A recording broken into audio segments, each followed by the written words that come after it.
Video शुरू करने से पहले एक छोटी सी चेतावनी। इस वीडियो में स्पॉइलर हैं।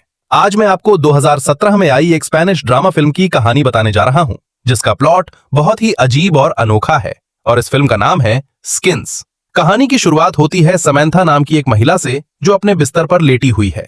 समैंथा आम इंसानों जैसी नहीं है। उसके चेहरे पर एक बहुत ही अजीब विकृति है।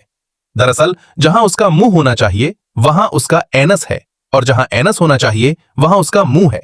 अपनी इस अजीब हालत की वजह से वहां की वेट्रेस उसका मजाक उड़ाने लगती है और उस पर हंसती है। ये देखकर समैंथा अंदर से बुरी तरह टूट जाती है। वो बेहद उदास हो जाती है, क्योंकि वो भी बाकी लोगों की तरह एक नॉर्मल जिंदगी और एक नॉर्मल मुंह चाहती है। इससे पहले उसने अपनी एक तस्वीर इंस्टाग्राम पर भी अपलोड की थी, लेकिन इंस्टाग्राम ने कम्युनिटी गाइडलाइंस का हवाला देकर उसकी फोटो को डिलीट कर दिया। इसके बाद रेस्टोरेंट का वेटर उसके लिए गर्म सूप लेकर आता है। अब क्योंकि उसका मुंह नीचे है, इसलिए उसे खाना खाने के लिए एक कीप का इस्तेमाल करना पड़ता है। वो कीप के एक हिस्से को अपने मुंह जो नीचे की तरफ है में डालती है और अपनी भूख मिटाने के लिए ऊपर से सूप डालती है। जब वो खाना खाकर घर जाने के लिए निकलती है तो रास्ते में उसे दो गुंडे मिलते हैं, जिनके बाल बड़े अजीब ढंग से कटे हुए हैं। वे समैंथा के चेहरे का मजाक उड़ाते हैं और उसे भला बुरा कहने लगते हैं। खुशकिस्मती से समैंथा जल्दी से अपनी कार में बैठती है और उन गुंडों को वहीं छोड़कर निकल जाती है।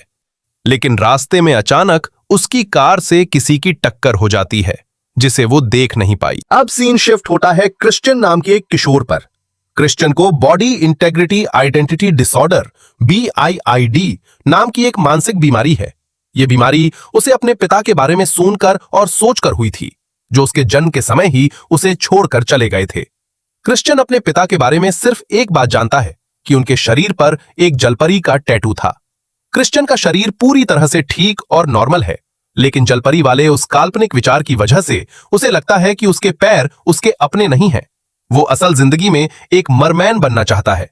अपनी इस सनक की वजह से वो ज्यादातर समय व्हील चेयर पर बिताता है, ताकि उसे अपने पैरों का इस्तेमाल न करना पड़े। उसकी इस हालत से परेशान होकर उसकी माँ उसे एक थेरेपिस्ट के पास ले जाती है। गुस्से में उसकी माँ उसे व्हील चेयर से नीचे खींच लेती है, जिससे उसे चोट लगती है और खून बहने लगता है। इसके बाद उसकी माँ थेरेपिस्ट के सामने ही उसकी पैंट नीचे खींच देती है, जिससे क्रिश्चियन के पैरों पर बने अनगिनत घाव, और क्रिश्चियन अपनी पैंट ऊपर करता है और रोते हुए वहां से भाग जाता है। वो अपने पैरों से पीछा छुड़ाने के लिए इतना हताश है कि उसे अचानक एक आइडिया आता है। वो तुरंत सड़क पर जाकर लेट जाता है, ताकि कोई भी आती जाती कार उसके पैरों को कुचल दे। और जैसा कि आप समझ ही गए होंगे, ये वही समय था जब समैंथा की कार क्रिश्चियन के पैरों के ऊपर से गुजरती है। पैरों के कुचले जाने के बाद क्रिश्चियन दर्द में होने के बावजूद समैंथा की तरफ देखता है और मुस्कुराता है। दूसरी तरफ समैंथा इस हादसे से बुरी तरह क्रिश्चियन की मौत से समैंथा खुद को कसूरवार मानने लगती है और गहरे अपराध बोध गिल्ट में डूब जाती है। जब वो घर पहुंचती है तो वो अपने पिता के सवालों का कोई जवाब नहीं देती और सीधे अपने कमरे में जाकर रोने लगती है। उसके पिता उसके लिए एक बर्थडे केक लाते हैं और समैंथा अपने नीचे वाले मुंह बटहोल की हवा से केक पर लगी मोमबत्तियों को बुझाती है। जब वे दोनों बैठकर केक खा रहे होते हैं, तभी टीवी पर एक खबर चलती है। न्यूज में दिखाया जाता है कि एक लड़के को कार ने टक्कर मार दी और ड्राइवर वहां से भाग गया। ये देखकर समैंथा के पिता कहते हैं। इसके बाद उसके पिता उसे जन्मदिन के तोहफे में एक यूनिकॉर्न का मास्क देते हैं, ताकि वो अपने अजीब चेहरे को दुनिया से छुपा सके। लेकिन समैंथा को यह गिफ्ट पसंद नहीं आता। वो निराश होकर घर से बाहर निकल जाती है। रास्ते में उसे फिर से वही दो पुराने गुंडे घेर लेते हैं और इस बार वे उसके साथ जबरदस्ती करने की कोशिश करते हैं। खुद को बचाने के लिए समैंथा तुरंत उस आदमी के गुप्तांग पर अपने चेहरे वाले मुंह से जोर से काट लेती है और समैंथा एक बार फिर वहां से भागने में कामयाब होती है। अब समैंथा पूरी तरह से टूट चुकी है। उसे लगता है कि उसकी जिंदगी में अब कोई उम्मीद नहीं बची है वो खुदकुशी करने के लिए एक पुल की तरफ जाने वाली होती है, वो अचानक बेहोश होकर वहीं गिर जाती है। अब कहानी में एक नया मोड़ आता है और सीन एक नॉर्मल दिखने वाले आदमी अर्नेस्टो पर शिफ्ट होता है। अर्नेस्टो अपने कमरे में अपनी गर्लफ्रेंड की तस्वीर देखकर हस्तमैथुन कर रहा होता है। तभी अचानक उसकी मां कमरे में आ जाती है और उसे ऐसा करते हुए देख लेती है। ये देखकर उसकी मां को पैनिक अटैक आ जाता है और वो अर्नेस्टो से कहती है कि उन्हें उससे बहुत निराशा हुई है क्योंकि वो एक विकलांग लड़की से प्यार करता है। गुस्से में उसकी मां उसे घर से बाहर निकाल देती है।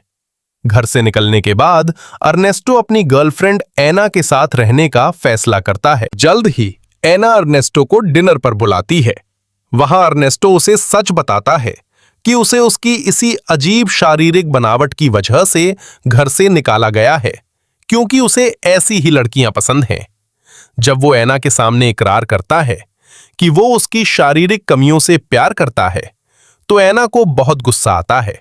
उसे समझ आ जाता है कि अर्नेस्टो उससे नहीं बल्कि उसकी बीमारी या विकृति से प्यार करता है। एना उससे ब्रेकअप करने का पक्का मन बना लेती है। वे दोनों अलग हो जाते हैं और एना उसे कुछ पैसे देती है ताकि वो सड़कों पर गुजारा कर सके। ब्रेकअप से निराश होकर अर्नेस्टो भी अपनी जिंदगी खत्म करने के बारे में सोचने लगता है। लेकिन यह एक ट्विस्ट है। एना का किसी और लड़के के साथ अफेयर चल रहा है जिसका नाम गिलम है और वो एक बर्न विक्टिम। सीन में उन्हें एक साथ अच्छा समय बिताते हुए दिखाया जाता है। एना बस एक ऐसा इंसान चाहती है जो उसे उसी रूप में प्यार करे जैसी वो है। ऐसा लगता है कि गिलम भी सिर्फ इसलिए एना के साथ है क्योंकि वो खुद जला हुआ है, जबकि अर्नेस्टो के साथ मामला अलग है। अर्नेस्टो का विकृत या विकलांग लड़कियों के प्रति एक अजीब किस्म का आकर्षण या फेटिश है। गिलम एना से कहता है कि वो अर्नेस्टो से अपने सारे रिश्ते तोड़ ले और एना इसके लिए तैयार हो जाती है।